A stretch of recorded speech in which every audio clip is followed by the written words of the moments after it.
হে দোস্ত ইমন, তোর আইফোন দিয়ে আমাকে একটা ছবি তুলে দে তো। তোরা এতক্ষণ ধরে ছবি তুলতেছিস বেটা, আমার আইফোনে কি চার্জ আছে? তাহলে আমার আইফোন দিয়ে তুল। এই ওর ছবি তুলতেছিস মানে? আমিও তুলবো, এরপরে আমাকে তুলবি। আবিদের পর না হয় আমি তুলবো। এখন আবিদকে তুলি। এই সাদমা তুই শোন না বেটা, দেখতেছিস না আবিদকে ছবি তুলতেছি। একটু শোন না।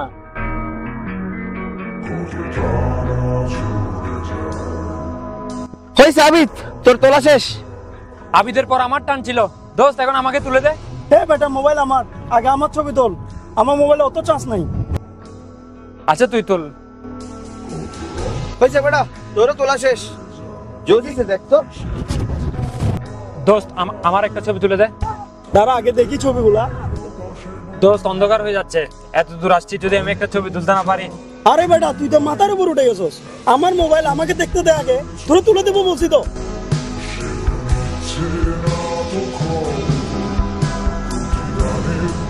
আরে ও তো রাগ করছে মনে হয়।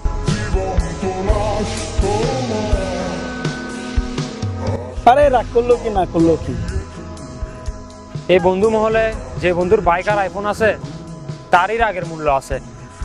আমার তো কিছু নাই, আমার রাগের মূল্যই বা কেন থাকবে?